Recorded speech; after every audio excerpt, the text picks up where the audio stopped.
کیا تعلق ہے اس میں؟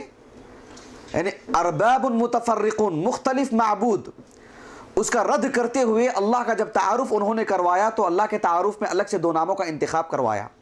ایک ہے الواحد القہار، ان دو ناموں کو لے کر کے ان کی پوری فکر کو انہوں نے ختم کر دیا، پورے عقیدے کو ختم کر دیا، پوری عمارت ہی ڈھا دی انہوں نے صرف دو ناموں کو رکھ کر کے. پورے معبودان باطلہ کو انہوں نے جو ہے بالکل ناکام کر دیا کہ کسی کام کے قابل نہیں، اللہ کے بس دو ناموں کا انتخاب کر کے. اللہ یعنی یہ سارے معبودوں کے مقابلے میں اللہ کی عبادت کرو. اللہ کون ہے؟ العزیز الحکیم کہا کیا انہوں نے؟ ارباب متفرقون خیر ام اللہ العزیز الحکیم. سیدھے سادے انداز میں غلط تو نہیں نا؟ ارباب متفرقون خیر ام اللہ السمیع العلیم، نہیں، ام اللہ الواحد القہار. بات واضح ہوگی آپ کو؟ اب دیکھو، آپ آگے دیکھو سورہ یوسف میں، اس میں آپ کو تفصیل سے بتلایا جائے گا آپ کو. بس آپ کو میں یہ ذہن بنانا چاہ رہا ہوں کہ جو ہے اللہ کے اسماء حسنہ کا انتخاب کیسے کیا کرتے تھے انبیاء علیہ السلام، ان کے عام بول چال میں. دیکھو یوسف علیہ السلام پھر قید جیل سے نکالے گئے. آپ دیکھو آیت کریمہ 100، آیت کریمہ کا نمبر 100. یوسف علیہ السلام کو جیل سے نکالا گیا، آپ حاکم مصر بنے. ایک جو بڑا معاملہ آیا تھا قید سالی کا، آپ نے اناج کو اسٹاک کیا، پھر لوگوں کو وقت پر دیتے رہے. کنعان سے ان کے اخوان، ان کے بھائی بھی آئے. جب ان کے بھائی آئے پھر جو ہے ان کے سگے بھائی کو لے لیا گیا، بنیامین کو. پھر جو یعقوب علیہ السلام، ان کی اہلیہ، ان کے سارے بھائی سب مل کر کے آئے اور یوسف علیہ السلام کے سامنے سب بیٹھ گئے. یعقوب بھی علیہ السلام، ان کی اہلیہ بھی، یوسف علیہ السلام کے پورے بھائی بھی. یوسف علیہ السلام کی جو زندگی ہے شروع سے لے کر آخر تک بہت سارے مراحل سے گزرتی ہوئی. بھائیوں کے نشانہ بنے، ایک کنویں میں ڈال دیے گئے، قافلوں کے قافلے والے انہیں لے لیے، بازار میں بیچے گئے. پھر عزیز مصر کے گھر میں ایک بڑا حادثہ پیش آیا، پھر جیل کی زندگی گزارے. پھر اس کے بعد کتنے مراحل آئے ان کی زندگی میں. اللہ کا ان کے ساتھ جو معاملہ تھا، ان پورے مراحل کو جو ان کے ساتھ اللہ کا معاملہ رہا ہے، اللہ کے ایک نام کا انتخاب کر کے اللہ کا تعارف کرا دیے. دیکھو اس آیت کریمہ میں وَرَفَعَ أَبَوَيْهِ عَلَى الْعَرْشِ وَخَرُّوا لَهُ سُجَّدًا، جب سب کے سب سجدے میں پڑ گئے ان کے لیے. وقال یا ابتی، کہا کہ اے میرے ابا جان، هذا تأویل رؤیای من قبل، میں بچپن میں جو خواب دیکھا تھا آج یہ اس کی تعبیر ہے. هذا تأویل رؤیای من قبل قد جعلها ربی حقا وقد احسن بی اذ اخرجنی من السجن وجاء بكم من البدو من بعد ان نزغ الشیطان بینی وبین اخوتی. اپنی پوری زندگی پر اللہ کا ان کے ساتھ جو معاملہ رہا، ایک لفظ میں کہا کہ ان ربی لطیف لما یشاء، میرا رب لطیف ہے. لطیف سمجھتے ہیں آپ؟ اللہ کے اسماء حسنہ میں سے لطیف جانتے ہیں آپ؟ ہماری زندگی میں سے اگر ہر ایک غور کرے تو یہی کہے گا کہ ان ربی لطیف لما یشاء، لیکن ہم کو معلوم ہی نہیں لطیف کے کیا معنی ہیں. یوسف علیہ السلام اللہ کا تعارف جو ان کے ساتھ اتنی لمبی زندگی میں جو رہا ہے، ایک نام میں پورا تعارف کرا دیے. اگر آپ کو معلوم ہو جائے لطیف کے معنی میں، واقعی آپ بولیں گے سبحان اللہ، لیکن ہم کو نہیں معلوم ہے اس لیے خاموش بیٹھے ہوئے ہیں. نہیں معلوم ہے ہم کو. ہم یہی کہیں گے کہ یوسف نے بس کہا کہ ناموں میں سے انتخاب کر کے ایک نام لے لیا. اللہ کے اسماء حسنہ میں سے اسی نام کا انتخاب کیا معنی رکھتا ہے؟ ایسی اس میں کون سی لطافت ہے؟ اس میں کون سی باریکی ہے جو کہا کہ اللہ کے سارے ناموں میں سے انتخاب کر کے اللہ کا جو معاملہ اب تک میرے ساتھ رہا ہے، ان ربی لطیف، میرا رب لطیف، ایسے نکلا ان کی زبان سے. اللہ اکبر، کتنا گہرا علم اللہ کے بارے میں، اللہ کے اسماء حسنہ کے بارے میں. ہماری زندگی میں، اسی لیے میں نے شروع میں کہا 3-4 ناموں کے علاوہ نام ہی نہیں معلوم. اللہ کے بارے میں ہم تعارف کروا ہی نہیں سکتے، جبکہ ہمارے ایک ایک لمحے سے متعلق اللہ کے اس نام کو انتخاب کرنے کی ضرورت ہے. حتیٰ کہ ہم دعائیں کرتے ہیں، ہماری دعاؤں میں مختلف حاجتیں ہوتی ہیں، مختلف ضروریات ہوتے ہیں، لیکن بس غفور اور رحیم اور رزاق کے علاوہ تیسرے نام کا انتخاب بھی نہیں ہوتا. انبیاء کی دعائیں الگ الگ، کہاں وارث کا نام آنا، کہاں وہاب کا نام آنا ہے. سلیمان علیہ السلام نے کہا رب اغفر لی ملکن لا ينبغی لأحد من بعدی، اے اللہ ایسی حکومت مجھے عطا کر میرے بعد قیامت تک کسی کو ایسی حکومت نہ ملے. کیوں؟ انک انت العزیز الوہاب، تو وہاب ہے، تو عزیز ہے، اس لیے میں تجھ سے مانگتا ہوں. ایسے ناموں کا علم ہو تبھی تو اللہ سے وہ چیز مانگے. چونکہ اللہ کے بارے میں علم ہی نہیں ہے تو بڑی چیز مانگنے کے لیے ہمت ہی نہیں ہوتی ہے. بس ہمارے لیے کیا ہے, مادہ پرست ہیں ہم لوگ. کھانے کے لیے کھانا چاہے تو رزاق کا نام یاد ہے, مر گئے تو جو بھی ہے ہمارے جو گناہ سب دھل جائے, رحیم اور غفار کا نام یاد ہے. اور زندگی میں ہمارا اور کوئی نام یاد ہی نہیں اللہ کا, انتخاب ہی نہیں کر سکتے ہم. دیکھو مثال کے طور پر سورہ ہود کھولو, سورہ ہود آیت کریمہ ہے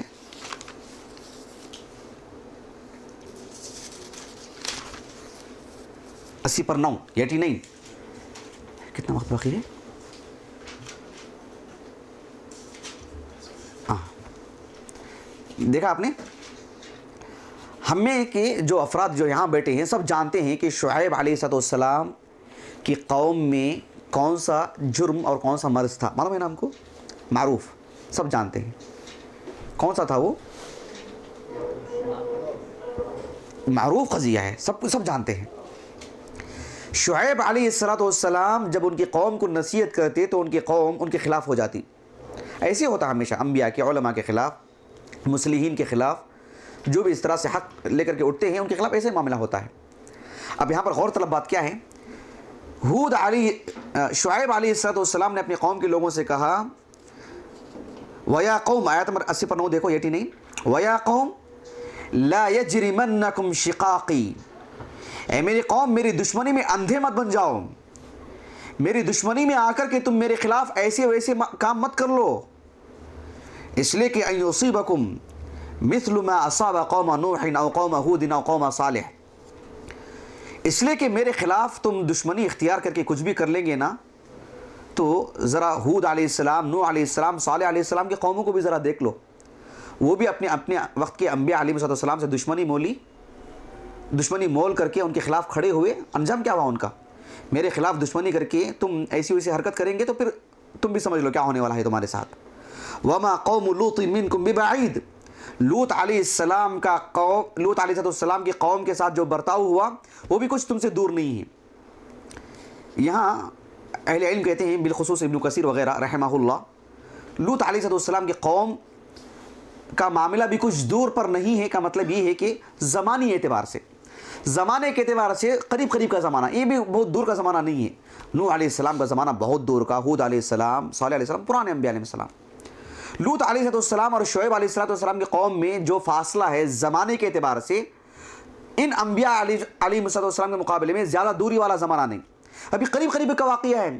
لوط علیہ السلام کی قوم کو کیسے اللہ نے جو ہے ہلاک کیا, ان کے خلاف کھڑے ہونے کی وجہ سے. مکانی اعتبار سے, زمینی فاصلے کے اعتبار سے بھی اتنے جو انبیاء کے نام یہاں پر ذکر کیے گئے ہیں, سب سے زیادہ قریبی اعتبار سے لوط علیہ السلام ہی کی قوم کا معاملہ ہے, مکانی اعتبار سے بھی.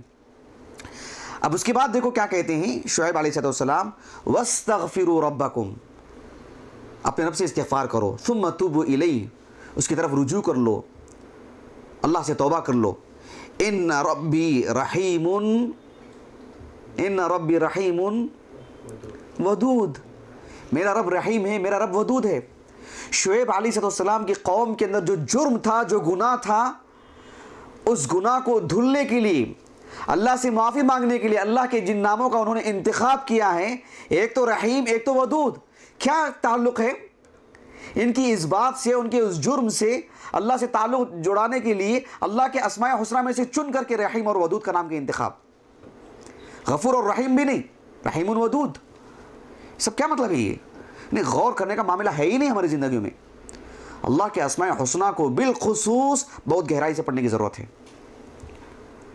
اللہ رب العالمین نے قرآن مجید میں جن اس طرح کے جو واقعات بیان کیے ہیں, ساتھ میں اللہ نے بہت سارے احکام نازل کیے ہیں. ایک بات بتلا کر کے میں اپنی بات کو ختم کر دیتا ہوں, اور انشاءاللہ آنے والی کلاس میں سے مستقل قواعد پڑھیں گے انشاءاللہ. ایک قاعدہ بورڈ پہ لکھاؤں گا, پھر اس کی توضیح, اس کی تفصیل بتلاؤں گا آپ کو. لیکن اس ضمن میں ایک مثال اور پڑھ لیں, اپنی بات کو میں ختم کر دیتا ہوں. آپ سورہ مائدہ کھولو, بڑا دلچسپ واقعہ اہل علم نے بیان کیا ہے, بہت دلچسپ. سورۃ المائدہ میں سورہ نمبر ہے اس کا 5 اور آیت کریمہ ہے جی آیت کریمہ ہے 38 30 پر 8. آیت کریمہ 38 اللہ تعالیٰ نے فرمایا والسارق والسارقۃ، السارق کے معنی کیا ہیں؟ چور، مرد، السارقہ عورت. والسارق والسارقہ فاقطعوا ایدیہما، ان دونوں کے ہاتھ کاٹ دو. ہاتھ سے مراد یہ پورا ہاتھ نہیں، یہ فاقطعوا ایدیہما، اور بھی دانا ہاتھ مراد ہے. جزاء بما کسبا، یہ بدلہ ہے جو انہوں نے جو جرم کیا ہے اس کی بدلے میں ان کو جو جزا دی جا رہی ہے. نکالا من اللہ، نکال کے معنی کیا ہے؟ نکال، نکال اس سزا کو بولتے ہیں جو وہ سب کے سامنے دی جاتی ہے. بند کمرے میں دیں گے اس کو نکال نہیں کہتے، سب کے سامنے عبرتناک جو سزا دی جاتی ہے اسی کو نکال کہتے ہیں. نکالا من اللہ.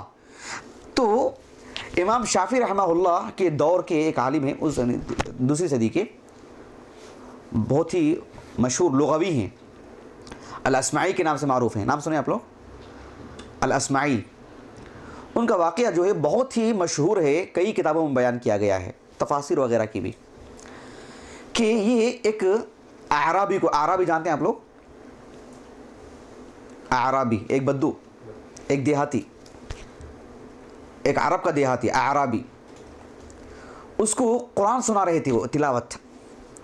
جب اس آیت کریمہ پر پہنچے تو انہوں نے ایسے پڑھا والسارق والسارقۃ فاقطعوا ایدیہما جزاء بما کسبا نکالا من اللہ واللہ غفور الرحیم. اس نے کہا روک دیا، غلط پڑھ رہے ہیں آپ. آگے آپ غلط پڑھ رہے ہیں. کہا کہ میں حافظ کی، تو حافظ ہے؟ حافظ میں ہوں. کہا کہ آپ حافظ ہیں لیکن معنی کے اعتبار سے غلط ہے. کیسے ہے؟ واللہ غفور الرحیم نہیں آ رہا ہے وہاں پر، بات نہیں بن سکتی، بات نہیں بن سکتی. تو اپنے حافظے کی بنیاد پر پھر پیچھے سے پڑھتے ہوئے آئے والسارق والسارقۃ فاقطعوا ایدیہما جزاء بما کسبا نکالا من اللہ واللہ عزیز حکیم. تاکہ آپ صحیح ہے، اس لیے کہ اس میں چور مرد ہو یا عورت ہو اس کے ہاتھ کاٹنے کی بات کہی جا رہی ہے. اور اللہ غفور الرحیم ہے، کیا مطلب ہے اس کا؟ چور کا ہاتھ کاٹ دو اس لیے کہ اللہ غفور ہے، چور کا ہاتھ کاٹ دو اس لیے کہ اللہ رحیم ہے. اللہ عزیز ہے، اللہ غالب ہے اپنے اس فیصلے کو نافذ کرنے میں، اپنے اس قانون کو نافذ کرنے میں. اللہ کا قانون ہے، برحق ہے اور ہو کے رہے گا، کوئی اسے ٹال نہیں سکتا، اسے کوئی ختم نہیں کر سکتا، اس کے خلاف کوئی کھڑا ہو نہیں سکتا. اللہ عزیز ہیں. اور یہ اللہ سبحانہ و تعالیٰ کا یہ جو قانون ہے بس انسانوں پر تھوپنے والا نہیں ایک رائے ہے، بلکہ یہ حکمت کا تقاضا بھی یہی ہے. حکیم ہے رب العالمین. کہا کہ ہاں اب بات بنتی ہے. اس کی بعد والی جو آیت ہے فمن تاب من بعد ظلمه واصلح فان اللہ یتوب علیہ ان اللہ غفور رحیم. یہاں ٹھیک ہے، ان اللہ غفور رحیم. بات واضح ہو رہی ہے آپ کو؟ ہاں جی. تو اللہ سبحانہ و تعالیٰ کے اسماء حسنہ کو پڑھنا بہت ہی اہم اور صرف ایسا ایک اشرف علم ہے، صرف سب سے عظیم علم ہے اتنا ہی نہیں، بلکہ ہمارے واجبات میں سے ہے، ضروریات میں سے. اس کے بغیر چارہ ہی نہیں، ہم اپنے رب کو جان ہی نہیں پائیں گے. تو انشاءاللہ آنے والی کلاس سے آپ کو اس کے قواعد پہلے آپ کو بتلاؤں گا. اسماء حسنہ کو، اس کی صفات کو سمجھنے کے قواعد کیا ہیں، وہ قواعد پہلے ہم پڑھیں. ان قواعد کی تطبیق کے لیے مثالیں بھی دوں گا آپ کو انشاءاللہ. پھر اس کے بعد انشاءاللہ ایک ایک اسم کو لے کر کے اس کی تفصیلات سے پڑھیں گے. اس اسم کا معنی کیا ہے، اس اسم کا تقاضا کیا ہے، اس اسم کا ہماری زندگی پر اثر کیسے ہوگا، انشاءاللہ کافی تفصیل سے پڑھیں گے. اللہ تعالیٰ سے دعا ہے کہ اللہ سبحانہ و تعالیٰ یہ جو اشرف علم ہے اس کو پڑھنے، اس کے تقاضے پورے کرنے کے اللہ ہمیں طاقت عطا فرمائے. سبحانک اللہم و بحمدک اشہد ان لا الہ الا انت استغفرک و اتوب الیک.